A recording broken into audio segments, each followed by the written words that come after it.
Kami sambut firman Tuhan di pagi menjelang siang ini dengan penuh sukacita, dan kami minta Roh-Mu yang kudus hari ini menaungi kami ya Tuhan, dan biarlah kiranya kami bisa menerima firman Tuhan dan kami bisa mendapatkan pencerahan baru, penguatan di dalam kehidupan kami.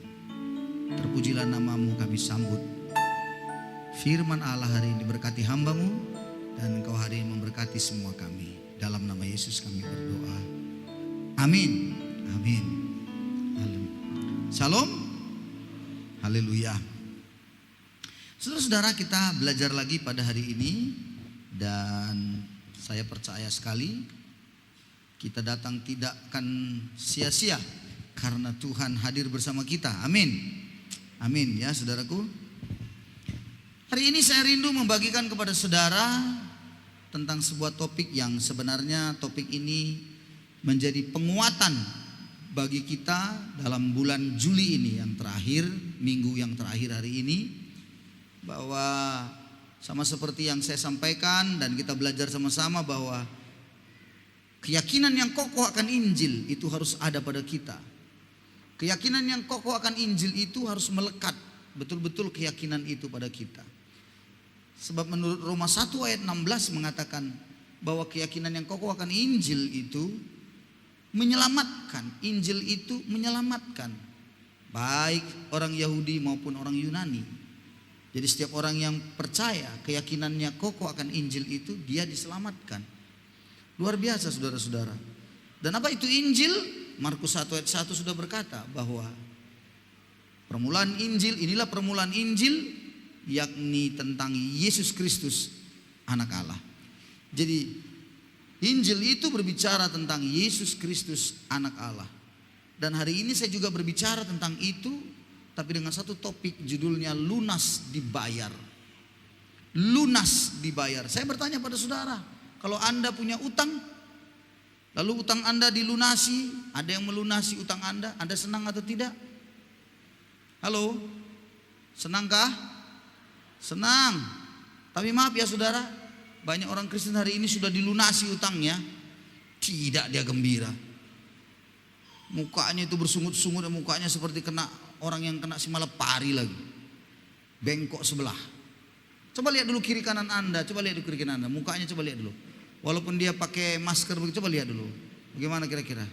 Hah? Orang yang bagaimana? Banyak utang? Atau sedikit utang? Atau tak ada utang? Utang apa yang saya maksud di sini yang dikatakan lunas dibayar? Nah, kita akan belajar tentang hal ini.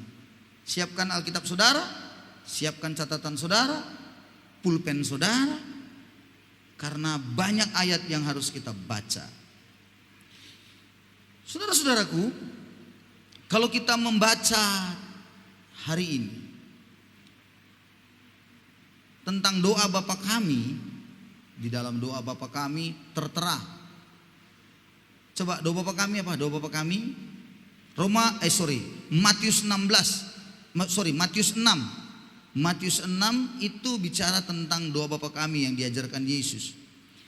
Di sana disebutkan saudara ayat yang ke-9, dan itu selalu saja kita doakan, yang sering disebut Yesus mengajar kita berdoa. Bapa kami yang di sorga, dikuduskanlah namamu, datanglah kerajaanmu, jadilah kehendakmu di bumi seperti di surga. Iya kan? Berikanlah kepada kami pada hari ini makanan kami yang secukupnya. Dan yang selanjutnya ayat 12. Kita mau lihat ayat 12. Ayat 12 ini dalam terjemahan bahasa Indonesia dituliskan, ampunilah kami akan segala kesalahan kami, seperti kami pun mengampuni orang yang bersalah kepada kami. Dalam terjemahan bahasa Inggrisnya tidak disebutkan kesalahan kami. Bahasa Inggrisnya menuliskan and forgive us our debts. Debts itu artinya utang. Maka dari kata debts itu makanya ada debt collector, penagih utang. And forgive us our debts as we forgive us debtors. Jadi seperti kami juga mengampuni orang yang punya utang, kira-kira begitu.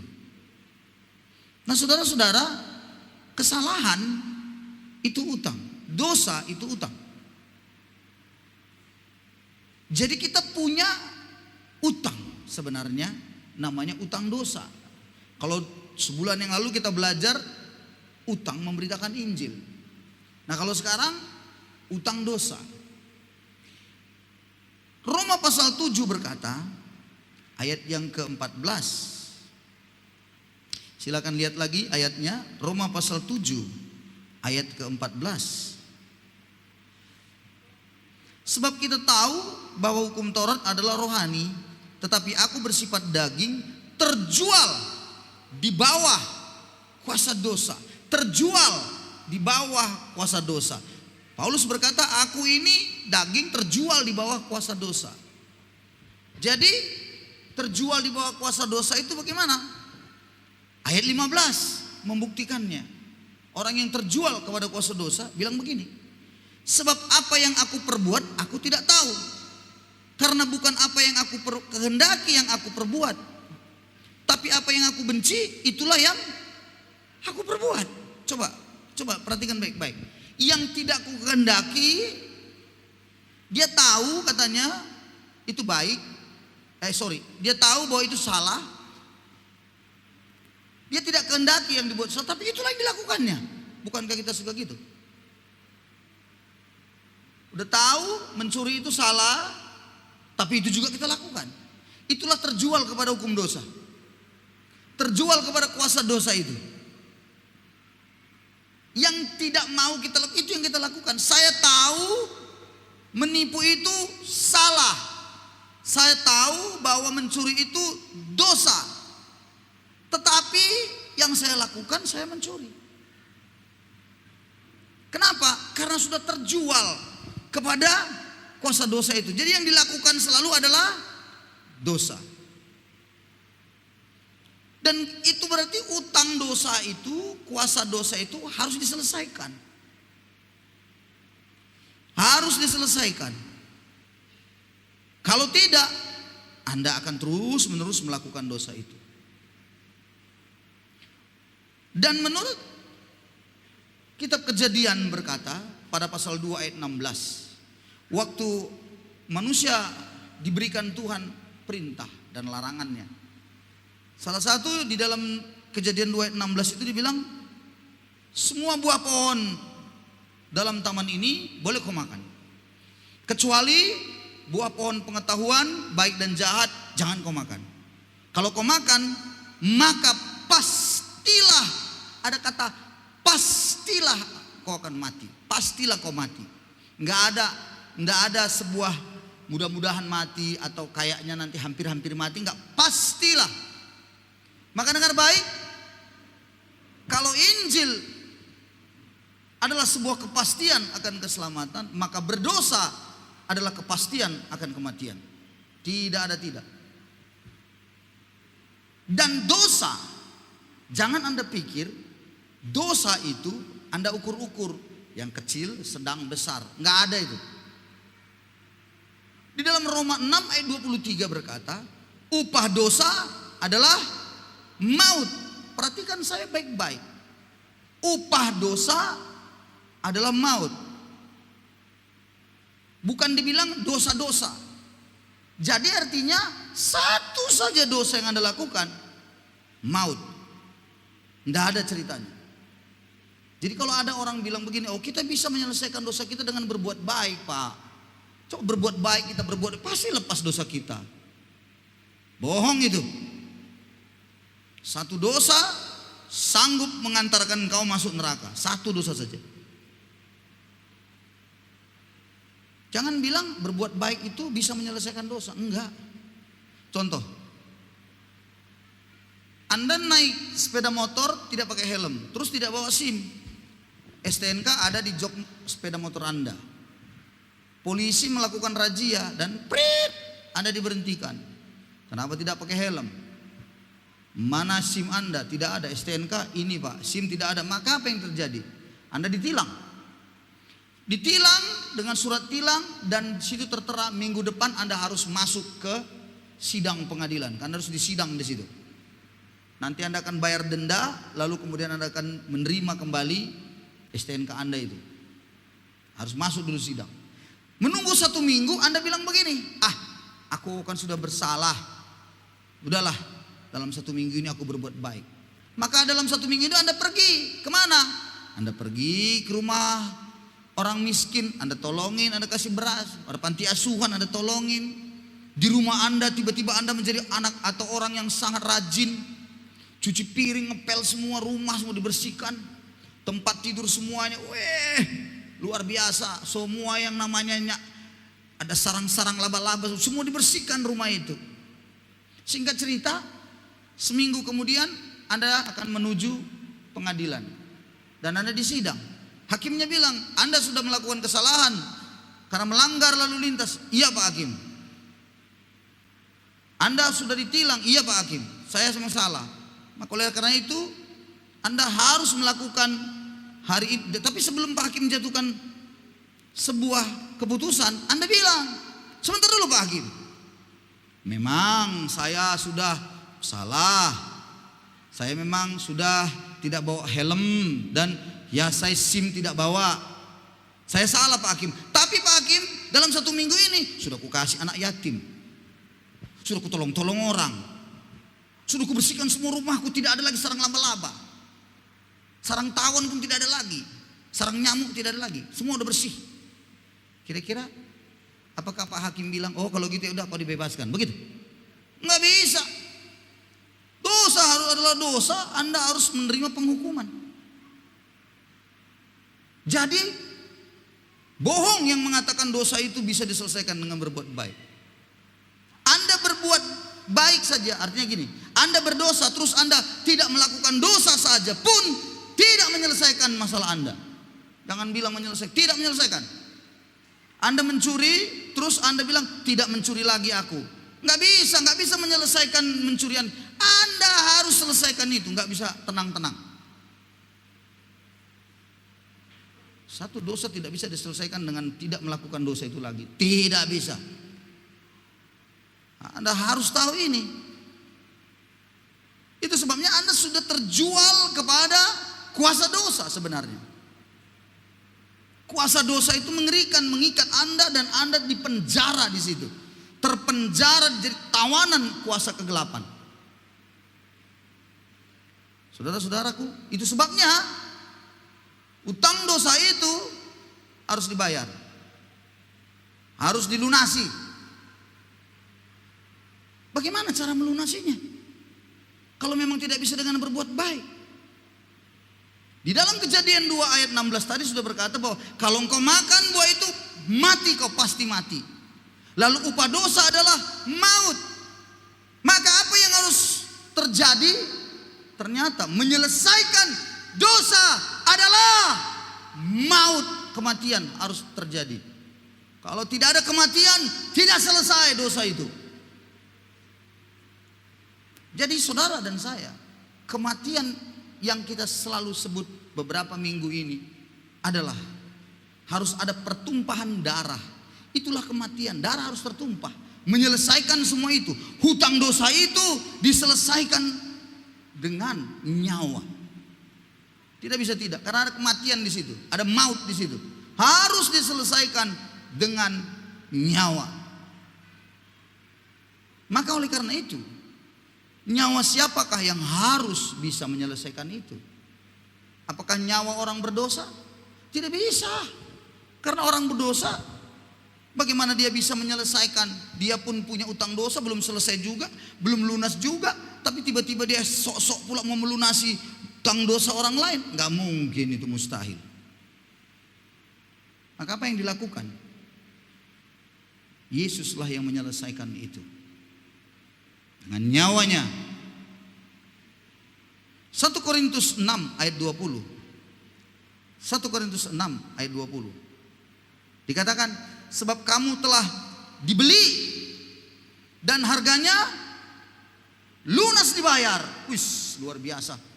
Jadi kamu ini semua sudah dibeli dan harganya lunas dibayar. Jadi lunas dibayar. Yesus melunasi semua utang-utang dosamu. Halo. Yesus melunasi semuanya. Dia beli engkau. Sudah terjual kau tadi, bukan? Sudah terjual engkau dan saya, bukan?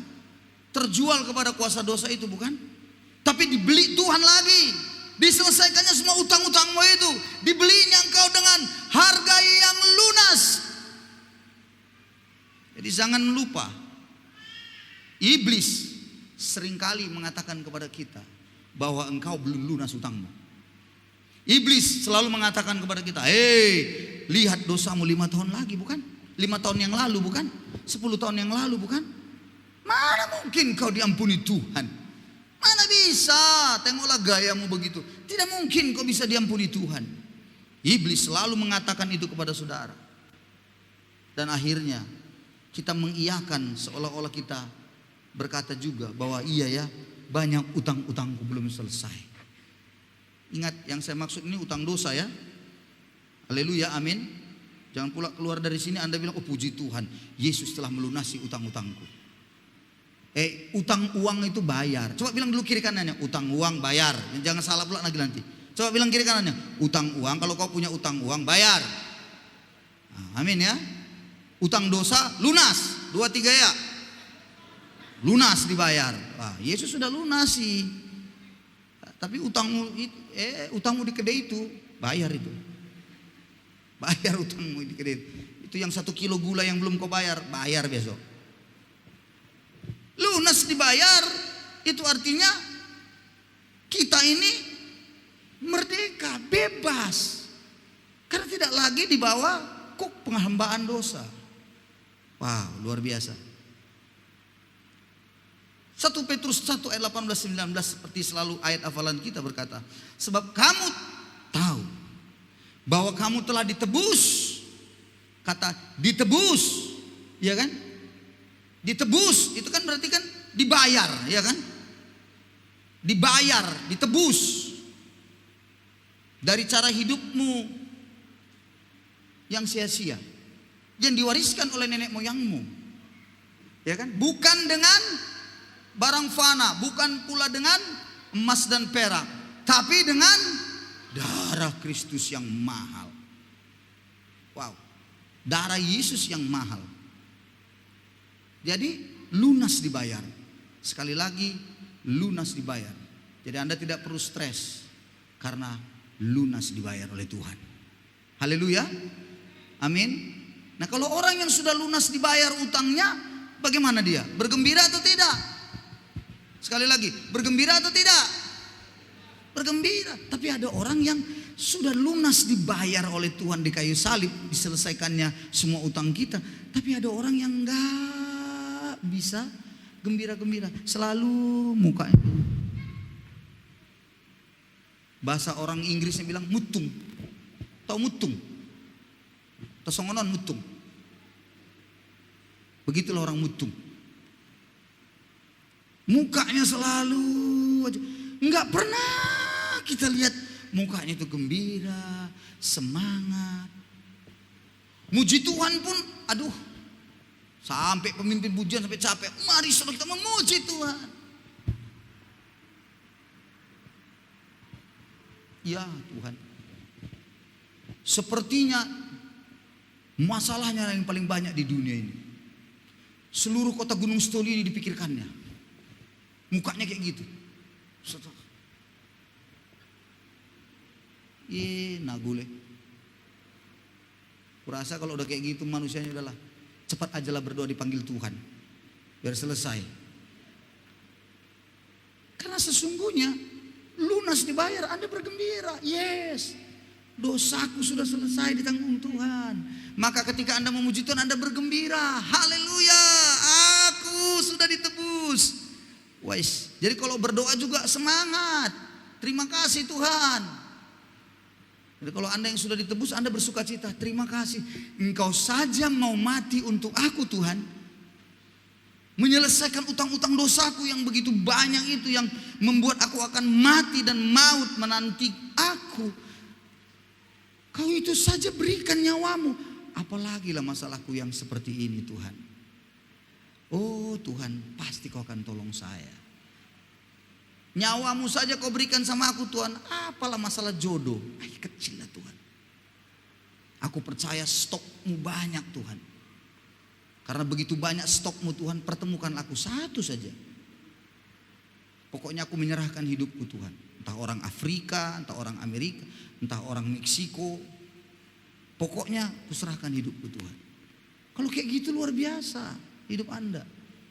Nyawamu saja kau serahkan bagiku Tuhan. Masa masalahku ekonomi yang begini aja. Masalah hidup ya hanya untuk perut sejengkal. Masa kau tidak akan tolong saya Tuhan? Aku percaya pasti kau akan tolong saya. Wah itu dia orang yang sudah dilunasi utangnya. Tapi bagi orang yang belum dirasa dilunasi, Tuhan, tidakkah kau tahu sekarang masalahku Tuhan? Preman dia, ngancam Tuhan lagi. Kalau kau tidak tolong-tolong Tuhan, ingat Tuhan ya. Oh ingat ini apa yang kau bilang. Camkan apa yang kau katakan padamu. Preman, ngancam Tuhan lagi. Aku tidak akan pernah lagi datang kepadamu. Ingat itu. Tidak kau tolong-tolong aku. Ngancam Tuhan lagi. Ngeri saudara. Macam dia aja udah hebat kali. Macam dia Tuhan itu. Ada enggak orang yang kayak gitu? Bilang dulu kiri kanannya. Kayaknya aku mengenal orang yang seperti itu. Bilang. Halo? Haleluya. Saudara-saudara tidak bilang gitu ya. Lunas dibayar, Anda harus punya iman. Dosaku sudah diselesaikan Tuhan. Aku sudah dibeli oleh Tuhan. Lunas dibayar. Wes. 1 Korintus pasal yang selanjutnya lagi. Pasal yang ke-7 ayat 23. Juga dikatakan begitu. Kamu katanya telah dibeli dan harganya telah lunas dibayar. Karena itu jangan kamu menjadi hamba manusia. Lunas dibayar. 1 Korintus 6 ayat 20 tadi, kamu juga telah dibeli dan lunas dibayar. Karena itu muliakanlah Allah dengan tubuhmu. Jadi saudara-saudara, nggak ada ceritanya kita ini menjadi manusia yang tidak bersyukur dengan karya pengorbanan Tuhan. Sebenarnya kita ini mati masuk neraka semua ini. Jangan Anda pikir Anda sudah cantik, sudah ganteng, sudah gagah masuk surga. Ke neraka kalau tanpa Yesus. Katakan amin. Ke neraka itu semua. Ibrani 9 ayat 27-28. Coba lihat lagi Ibrani 9. Ibrani 9 ayat 27-28. Dikatakan lagi. Dan sama seperti manusia ditetapkan untuk mati hanya satu kali saja dan sesudah itu dihakimi. Demikian pula Kristus hanya satu kali saja mengorbankan dirinya untuk menanggung dosa banyak orang. Jadi sekali saja. Jadi waktu zaman perjanjian lama menyelesaikan dosa itu nyawa, iya kan? Nyawa siapa? Bukan nyawa manusia tapi nyawa binatang. Disembelihlah binatang, darahnya dipercikkan. Kemudian tahun depan datang lagi ke bait Allah, percikan lagi. Tahun depan datang lagi, berulang-ulang sepanjang hidupnya. Tapi Yesus satu kali saja Dia korbankan dirinya, selesai untuk seluruhnya dan selama-lamanya. Dia korbankan nyawanya. Dia mati. 1 Petrus 3 ayat 18 lagi berkata. 1 Petrus 3 ayat 18. Sebab juga Kristus telah mati sekali untuk segala dosa kita. 1 Petrus 3 ayat 18 ini sekali untuk segala dosa kita. Ia yang benar untuk orang-orang yang tidak benar, supaya ia membawa kita kepada Allah. Yesus mengorbankan nyawanya sekali untuk semua kita, supaya membawa kita kepada Allah. Amin. Itu dalam itu artinya. Kalau kita mau tahu, membawa kita kepada Allah artinya kita beribadah kepada Tuhan, mendekat kita kepada Tuhan. Dulu yang jauh, sekarang menjadi dekat. Topik khotbah 2 minggu yang lalu saya sudah sampaikan. Dahulu jauh, sekarang menjadi dekat. Kalau begitu, yang terakhir saya akan tutup firman Tuhan ini. Kalau begitu, setelah kita dilunasi utang-utang kita, dilunasi dan kita dibayar, dibeli kembali. Yesus membeli kita dengan harga yang lunas, dibayar lunas, tidak ada lagi utang. Setelah itu, apa yang kita lakukan? Saya beritahu pada saudara, kalau Anda dan saya dibeli, dengarkan saya, kalau masker ini di toko, kalau di toko berarti masker ini punya siapa? Yang punya toko. Begitu Anda beli dan Anda bayar lunas, Anda ambil, ini jadi milik siapa? Milik kita, bukan? Sama dengan itu. Seandainya ini adalah engkau dan saya, ada terjual di dalam tokonya setan. Kuasa dosa kau lakukan terus di situ karena kau terikat di situ. Tapi Yesus membeli engkau dan saya. Saya tanya, berarti kita ini milik siapa? Miliknya Kristus. Jadi kalau miliknya Kristus, suka-suka Tuhan. Halo? Suka-suka Tuhan, orang miliknya Tuhan. Dan kalau miliknya Kristus, kita ini miliknya Kristus, berarti hidup kita bersandar pada Dia, iya kan? Karena kita ini kan sudah miliknya. Setuju enggak? Saya tanya pada saudara, Anda punya ayam, oke? Ayamnya ayam Anda pelihara. Saya tanya pada saudara, yang kasih makan ayam itu siapa? Ayam. Siapa yang kasih makan itu? Hah? Kita kan? Kita kan yang kasih makan ayam itu kan? Halo? Iyanya? Kan gak mungkin tetangga yang kasih makan. Ayam kita yang kasih makan. Dan ayam itu pasti selalu di dekat dengan rumah kita atau tempat dia kita kandangkan. Karena punya kita. Lalu saya tanya pada saudara, tiba-tiba ulang tahun anakmu. Saya tanya, gak ada ikan. Lalu supaya agak mantap sikit, babi pun tak ada ayam di belakang. Gimana? Kau potong ke ayam itu boleh nggak? Boleh. Kenapa boleh? Ya suka-suka mula orang punyamu, kan begitu kan? Punya saya ya suka-suka saya, mau saya potong, bukan punya orang, potong aja gule langsung. Punya saya. Seperti itulah kita. Kalau kita sudah milik Tuhan, mau dibikinnya kita mati karena COVID, itu urusan Tuhan.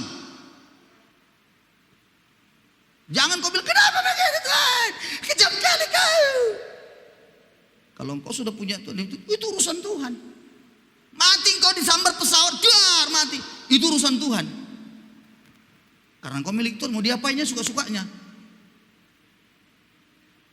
Tapi kita seringkali enggak. Sedikit ada menderita, apa kita bilang? Apa kita bilang? Mananya kau Tuhan? Mengapa begini Tuhan? Begininya? Mananya? Preman, ngancam Tuhan lagi. Kurang asam betul. Saudara-saudara, kalau kita sudah milik Tuhan, serahkan dirimu pada Tuhan. Biar kedaulatan Tuhan itu pada kita.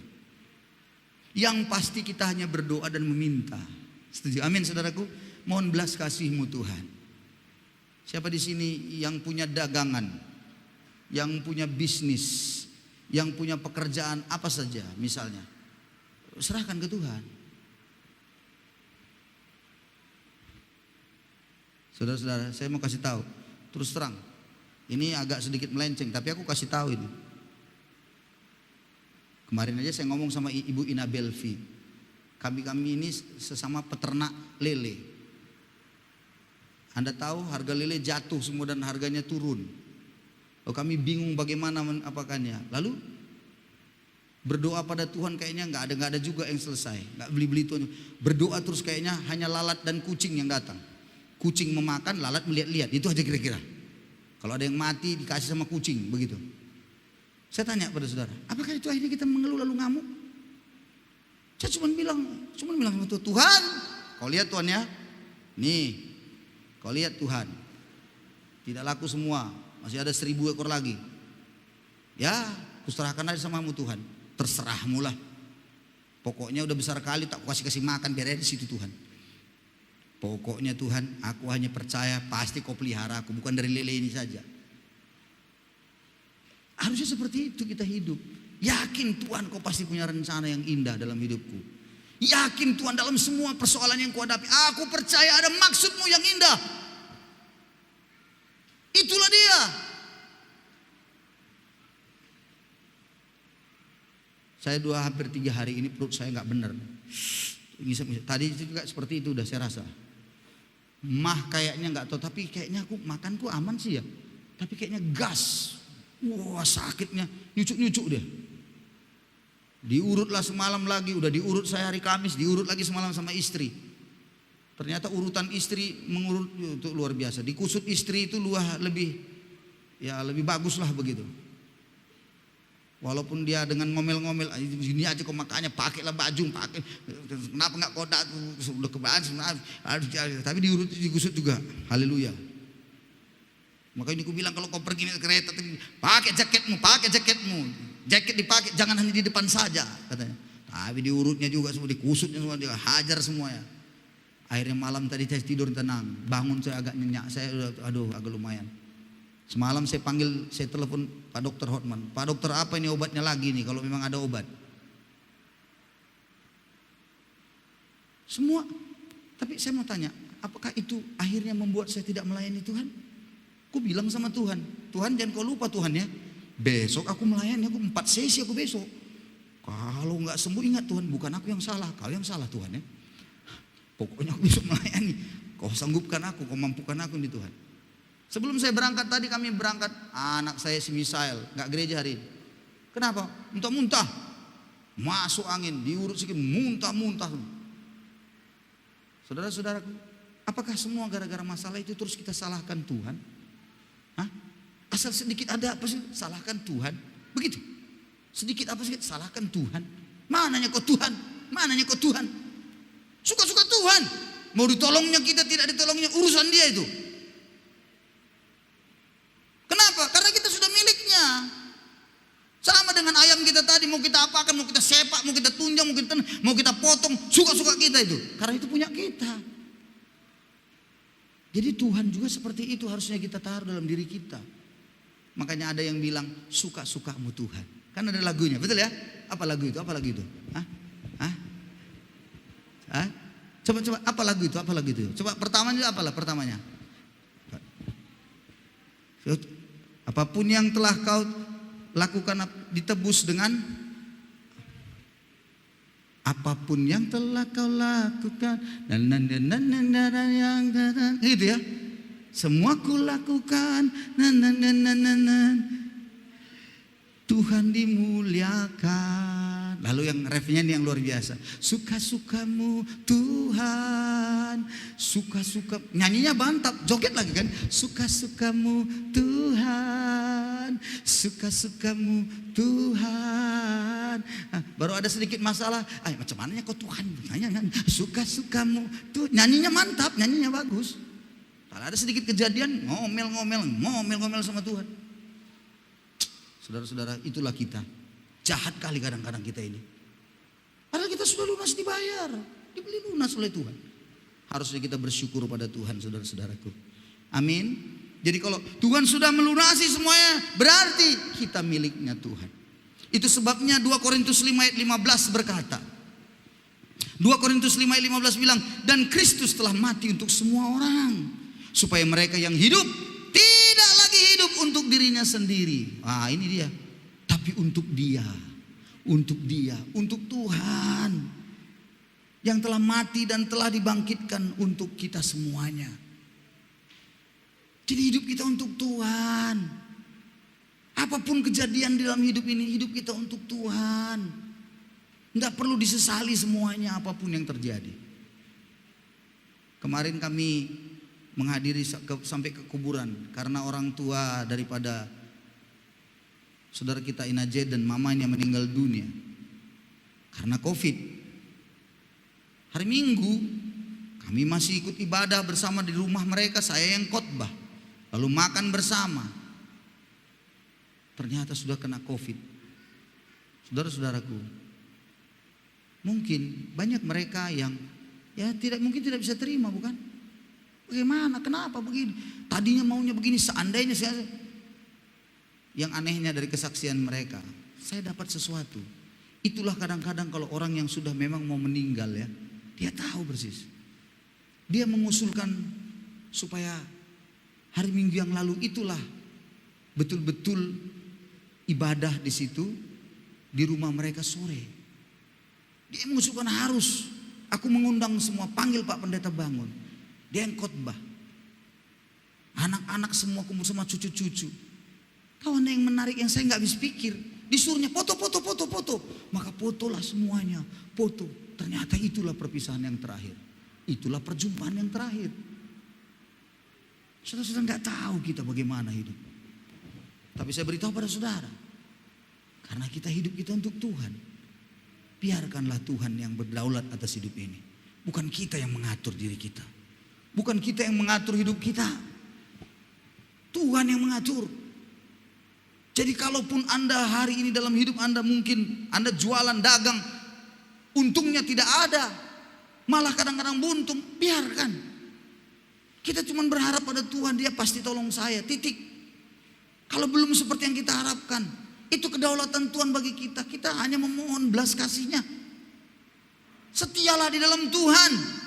Amin, saudara-saudaraku. Saya percaya sekali kalau kita menyadari akan hal ini, kalau kita sudah lunas dibayar oleh darah Yesus yang mahal, kita tidak akan bermain-main. Haleluya. Amin, saudaraku. Lalu selanjutnya kalau kita sudah sadar bahwa kita milik Tuhan, hidup kita harusnya untuk Tuhan, maka oleh karena itu sesuai dengan 1 Korintus 6 ayat 20 katanya tadi apa? Muliakan Allah dengan tubuhmu.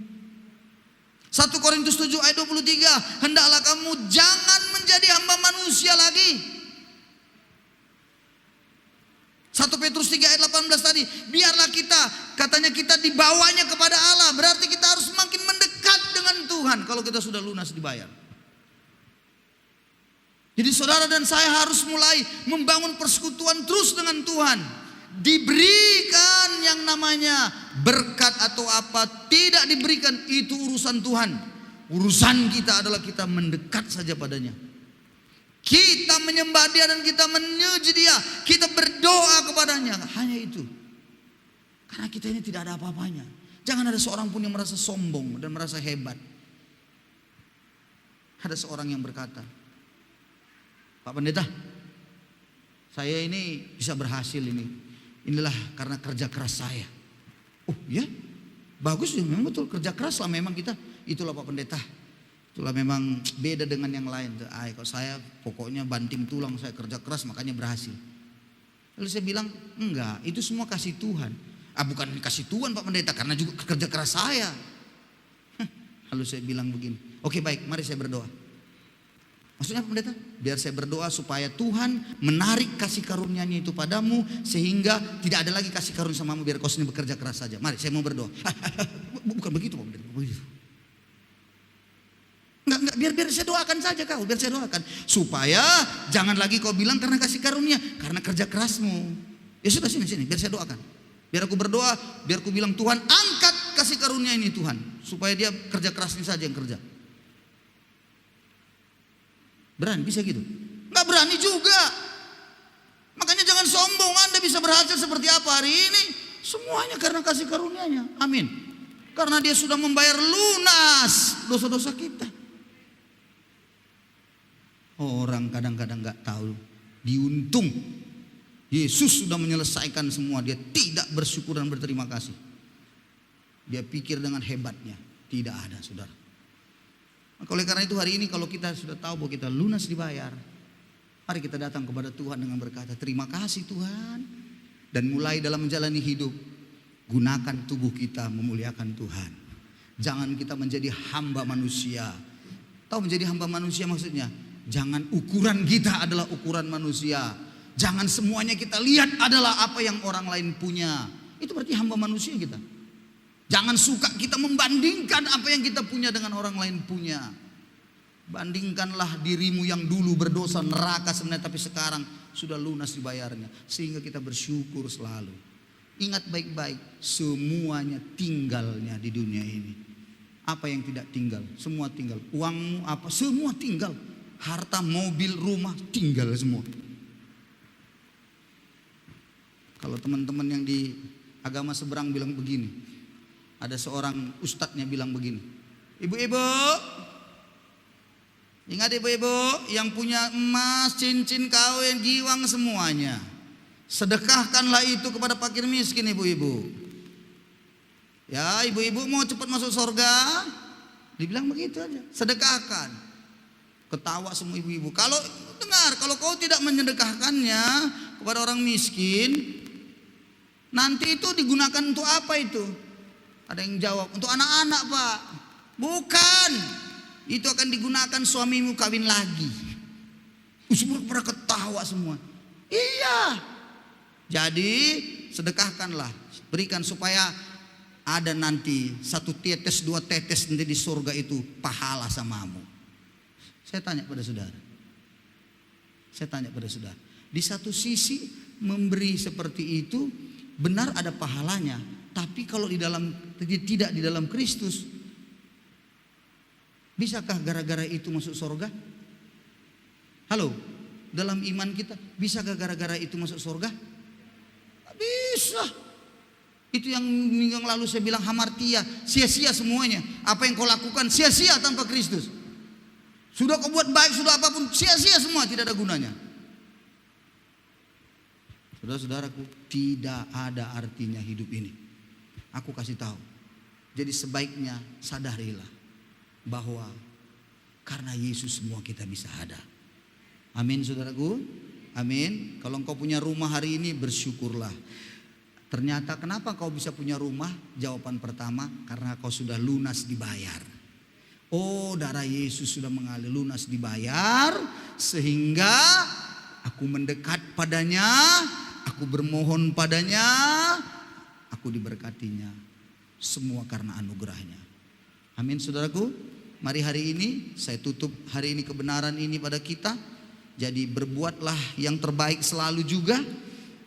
Haleluya. Oh, ada pertanyaan orang lain. Ada lagi gini pertanyaannya. Makanya saya jawab.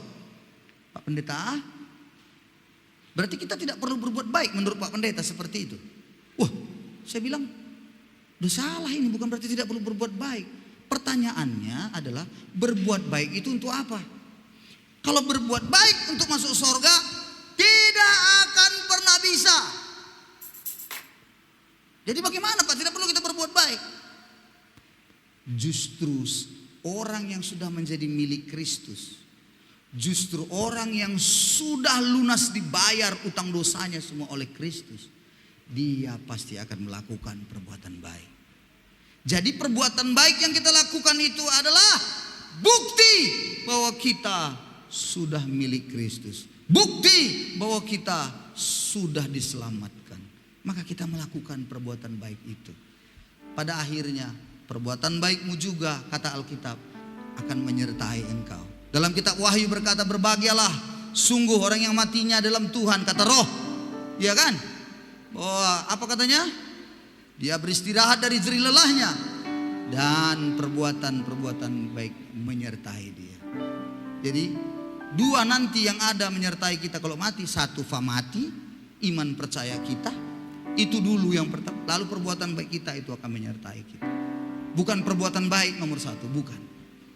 Tapi semuanya kalau kita berbuat baik dalam dunia ini tetap ada pahalanya. Pasti ada yang disebut tabur tuai. Pasti orang yang melakukan perbuatan baik pasti dapat yang baik. Iya. Tapi untuk masuk ke dalam surga tidak bisa.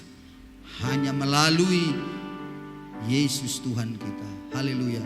Mari kita datang kepada Tuhan hari ini. Oh Jesus.